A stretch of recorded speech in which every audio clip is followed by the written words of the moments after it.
Bismillahirrahmanirrahim.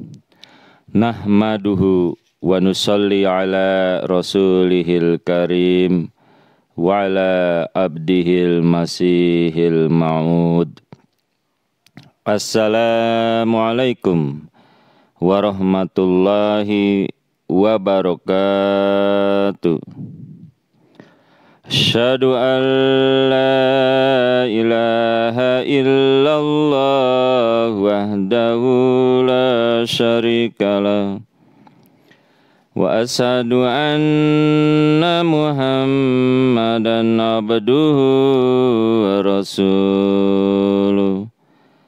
Amma ba'du. Jumpa lagi para pendengar Pelita Ilahi yang dianugerahi kasih sayang ilahi. Pada hari ini kita akan mengupas berkenaan dengan dakwat ilallah dengan tema motivasi bertablik. Dalam bertablik, pengetahuan adalah penting. Metode atau cara untuk pertablikan juga amat sangat penting. Akan tetapi sesungguhnya yang paling penting dan menjadi pokok persoalan segala sesuatu adalah motivasi. Mereka yang memiliki semangat motivasi yang tinggi, hasilnya adalah bahwa mereka selalu jauh lebih berhasil di dalam pertablikannya dibandingkan dengan rekan-rekan mereka yang kurang memiliki motivasi. Ada beberapa jenis motivasi. Bila saya memperhatikan para dai ilallah, ternyata mereka memiliki motivasi yang berbeda-beda, di mana ada yang ingin mengabdikan diri mereka kepada jemaat untuk mengembangkan Islam Ahmadiyah. Ini suatu sasaran yang bagus sesungguhnya, tetapi bukan yang terbaik. Dan ada juga yang lainnya yang mempunyai motivasi oleh karena betul-betul mencintai Tuhan, dan kedekatan kepada Tuhan menjadikan mereka selalu dipenuhi dengan cita-cita untuk menyebarkan ajaran ketuhanan, ajaran ketauhidan. Jadi apa yang telah dikaruniakan Tuhan kepada saya harus membagikannya kepada yang lain juga. Itulah kualitas tertinggi dari motivasi yang disebutkan di dalam Al-Quran secara berulang-ulang, yang menunjukkan kepada motivasi Nabi Muhammad Rasulullah Sallallahu Alaihi Wasallam. Untuk membanding kualitas dan keuntungan dari motivasi terhadap faktor-faktor lain dalam pertablikan, maka seseorang harus memusatkan perhatiannya berkenaan dengan keluhuran akhlak. Akhlak yang sempurna yang diciptakan Tuhan untuk kita. Karena maksud dakwah ilallah yang sesungguhnya adalah menyebarkan amanat kepada orang lain dan mengajak mereka ke jalan Tuhan. Nabi Muhammad Rasulullah Sallallahu Alaihi Wasallam adalah orang yang buta huruf. Tidak hanya buta huruf, akan tetapi milik dari orang-orang yang juga buta huruf. Dan kaum Arab ini dikategorikan sebagai umat yang paling bodoh atau jahil di seluruh daerah pada saat itu. Ketika lahir seorang manusia ummi, yaitu Nabi Muhammad Mustafa Rasulullah Sallallahu Alaihi Wasallam, yang disebutkan di dalam Al-Quran sebagai seorang ummi dan milik dari orang-orang yang buta huruf. Tiba-tiba beliau dirubah menjadi seorang guru jagat yang mengungguli dalam setiap bidang kemanusiaan. Pertama-tama adalah bahwa beliau meleburkan diri dalam masyarakat untuk memulai perubahan kepada mereka, dan kemudian beliau melarutkan diri ke dalam sifat ketuhanan. Demikian larutnya Rasulullah Shallallahu Alaihi Wasallam masuk ke dalam kecintaan kepada Tuhan. Maka selebihnya merupakan konsekuensi logis saja. Adapun yang Rasulullah SAW dapatkan adalah merupakan karunia Tuhan dan sifat-sifatnya sendiri hilang diganti dengan sifat-sifat Tuhan. Ketika Rasulullah SAW kembali kepada umatnya dalam kapasitas manusia yang telah mendapatkan sifat-sifat Tuhan yang sempurna, mungkin diwujudkan dalam dirinya, dan Rasul SAW menjadi bayangan Tuhan di dunia ini.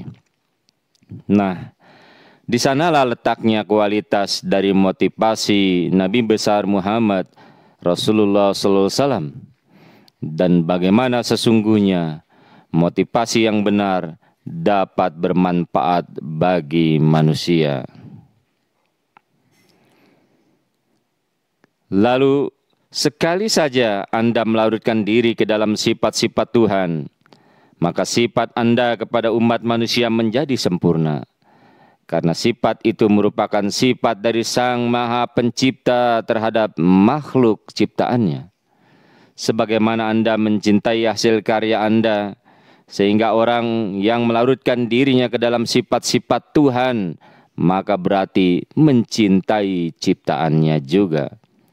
Dan cinta memegang peran paling menentukan dalam dakwah ilallah, dalam tugas menyerukan manusia kepada Allah. Cinta memegang peran sangat penting. Orang yang saya gambarkan kepada Anda, yang dikatakan hampir-hampir buta huruf, tetapi mempunyai kecintaan yang tinggi pada dakwah ilallah, mempunyai kualitas mencintai orang lain, dan kualitas itu muncul dari kedekatan kepada Tuhan. Mereka mencintai Tuhan, dan dalam proses tersebut tanpa disadari oleh diri mereka, mereka mulai mencintai umat manusia seluruhnya. Para pendengar Pelita Ilahi yang dianugerahi kasih sayang ilahi. Jadi, motivasi mereka tercipta karena kecintaannya kepada Tuhan dan mewujudkan kecintaan tersebut kepada umat manusia dengan bertolak dari cinta tersebut. Itu adalah benar-benar apa yang telah kita baca dalam Al-Quran Suci tentang Nabi Muhammad Mustafa Rasulullah Sallallahu Alaihi Wasallam, guru paling unggul dalam seni mencintai umat manusia. Selanjutnya juga mereka yang mengerjakan tabligh ini bahkan tidak hanya untuk menyebarkan dan mengatasnamakan Islam Ahmadiyah. Mereka juga harus mengerjakan dengan benar, sebab mereka mengetahui bahwa mereka berada di jalan yang benar. Sementara banyak orang-orang berada dalam jalan yang salah. Dan untuk menyelamatkan orang-orang yang tidak mempunyai kecintaan kepada orang lain, mereka meraih tingkatan kegilaan. Dan kegilaan adalah nama lain dari cinta. Semakin besar pula cinta mereka kepada umat manusia yang bersumber dan berdasar dari kecintaan kepada Tuhan yang Maha Esa. Sebagaimana telah disebutkan tadi, mereka mencintai orang lain dalam arti yang sebenarnya, dalam arti Tuhan mencintai seluruh umat manusia. Maka tidak ada perbedaan antara sikap mereka kepada umat manusia dengan perlakuan Tuhan kepada umatnya, sehingga mereka menyelaraskannya dengan sempurna. Perlu penyelarasan ini menghasilkan berbagai jenis kekuatan dan energi, dan dari situlah mereka bermula, dan itulah yang membantu mereka dalam mencapai hasil yang tinggi. Para pendengar Pelita Ilahi yang dianugerahi kasih sayang ilahi, penyelarasan diri, Anda mengetahui, bila Anda menyelaraskan kepada gardu listrik searah dengan pancaran arus listrik tersebut, maka kekuatan Anda akan menyatu dan searah pancaran kekuatan gardu tersebut. Dan Anda mulai menjadi tidak hanya kekuatan diri sendiri saja, tetapi juga kekuatan dari gardu listrik itu. Seperti sepotong besi misalnya, yang tertarik magnet. Tenaga dari magnet menentukan seberapa besar kekuatan sepotong besi tersebut, bagaimanapun kecilnya. Mungkin sumber kekuatan yang telah didapatkannya akan menyelaraskan sendiri. Dan ketika saya mengatakan menyelaraskan sendiri, saya maksudkan seperti apa adanya jika sebuah besi kecil yang tidak lurus dengan sempurna, ketika diselaraskan dengan kekuatan magnet secara total, sepotong besi itu tidak akan berubah menjadi magnet. Jadi penyelarasan itu adalah sangat menentukan. Sehingga itulah sebabnya ketika kita belajar tentang proses Nabi besar Muhammad Rasulullah SAW yang diciptakan sebagai seorang nabi dan sebagai seorang da'i ilallah, kita dapat belajar banyak darinya. Dan pengetahuan itu adalah sangat menentukan. Dengan kata lain, kita tidak dapat merubah orang lain menjadi da'i ilallah yang handal juga. Kita tidak dapat merubah orang lain menjadi da'i ilallah yang benar.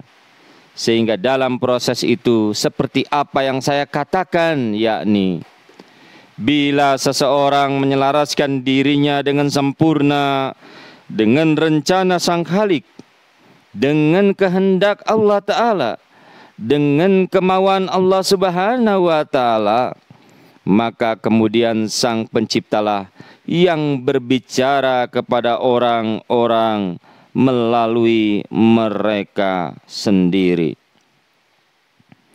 Para pendengar Pelita Ilahi yang dianugerahi kasih sayang ilahi, motivasi diri, kualitas dari kekuatan dan pengaruh yang tinggi, itulah yang mereka peroleh dalam kata-kata mereka dibandingkan dengan kata-kata teman atau rekan mereka. Didasarkan pada perbedaan yang menentukan ini antara mereka dengan yang lainnya. Sehingga itulah pokok dari da'i ilallah. Tetapi seperti apa yang telah diperingatkan dengan jelas, bahwa seseorang terlebih dahulu harus memotivasi dirinya sendiri sebelum memotivasi orang lain. Telitilah diri dan niat kita. Jadi sekarang kita harus mengerti makna dari motivasi. Adalah kualitas tertinggi dari motivasi yang ingin dilihat dalam diri kita. Sebab ini adalah rencana Tuhan. Sebagaimana Tuhan ingin melihat motivasi pada umatnya. Jika kita termotivasi, telitilah diri kita sendiri. Perhatikan seberapa jauh rencana dan keinginan kita untuk merubah tabiat orang lain dengan tulus ikhlas karena Allah Ta'ala. Seberapa jauh diri kita sendiri mencintai Tuhan, dan seberapa banyak kita telah dapat menyerahkan milik kita sendiri untuk menghidmati Tuhan, untuk mencari Tuhan, dan seberapa jauh kita telah menentukan pilihan-pilihan di dalam hidup kita dengan berpatokan pada keinginan dan kehendak serta iradah Tuhan. Ini adalah cara ilmiah untuk menguji diri sendiri dan menilai daripada niat kita. Para pendengar Pelita Ilahi yang dianugerahi kasih sayang oleh Ilahi, terakhir ingin disampaikan bahwa berkenan cara menjadi dai. Berkenan dengan ini banyak sudah disampaikan oleh Hadrat Khalifatul Masih Waqt yang diterangkan kepada kita setiap Ahmadi. Pesan-pesan beliau begitu jelas dan dapat dimengerti. Adalah satu-satunya jalan untuk menjadi seorang dai dan menjadi dai yang berhasil.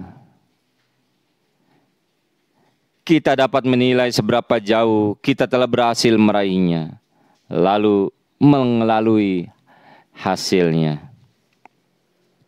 Bila seorang dai ilallah sungguh-sungguh tergerak dan benar-benar termotivasi, serta dia mengikuti contoh-contoh Nabi besar Muhammad Mustafa Rasulullah Sallallahu Alaihi Wasallam, tidak hanya semua hal yang telah dikatakan tadi, tetapi semua hal ikhwal. Kemudian dia sendiri cenderung menjadi sangat berhasil dan tak ada cara lain, tak ada pilihan lain. Jika ia mengikuti contoh, cara tablik dan dorongan yang menjadikan Nabi besar Muhammad Rasulullah SAW seperti apa yang kita saksikan, maka kita cenderung akan mencapai keberhasilan. Inilah yang dapat disampaikan pada kesempatan ini. Jadi untuk kita menyampaikan pertablikan, kita perlu untuk berniat dengan sungguh-sungguh. Tanamkan dulu motivasi kita, lalu kita menerangkan dengan baik-baik, memenangkan wilayah hati. Sebagaimana Hadrat Khalifah juga selalu menekankan dalam bertablik, penaklukan wilayah hati sangat penting. Bila kita berhasil, maka niat kita, motivasi kita lah yang menentukan keberhasilan kita. Dan bila ada seorang dai ilallah yang hakiki, maka sebenarnya wilayah yang ditaklukkan adalah wilayah hati dan wilayah jiwa, serta wilayah pikiran yang harus diubah menjadi kecintaan kepada Allah Subhanahu wa Ta'ala. Demikian, semoga kita selalu mengamalkan daripada pidato Hadrat Khalifatul Masih Arabi rahmatullah alaihi yang beliau sampaikan dalam seminar tablik internasional di Islamabad pada tanggal 31 Juli 1992. Wassalamu ala manittaba'al huda wa akhiru da'wana anil hamdulillahi rabbil alamin. Assalamualaikum warahmatullahi wabarakatuh.